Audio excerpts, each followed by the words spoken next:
ప్రభావతి మీనా బాలు వైపు చూస్తూ, ఏంటి నీ రేంజ్కి తగ్గ చీరలు సెలెక్ట్ చేయటం అయిపోయిందా అని అంటుంది. బాలు వాళ్ళ అమ్మ వైపు చూస్తూ, అంత రేటు తక్కువ చీరలు కట్టుకోవాల్సిన కర్మ ఈ బాలుగాడి పెళ్ళానికి పట్టలేదు.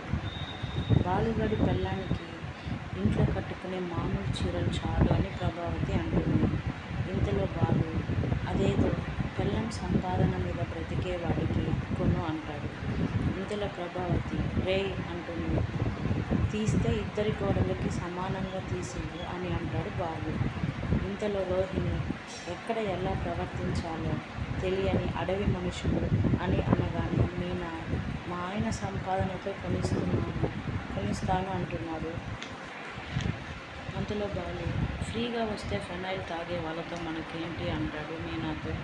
ఇంతలో శృతి రవిని చూస్తూ సైగలు చేస్తూ ఉండగా రవి శృతి దగ్గరికి వెళ్ళబోతుంటాడు. ఇంతలో బాలు,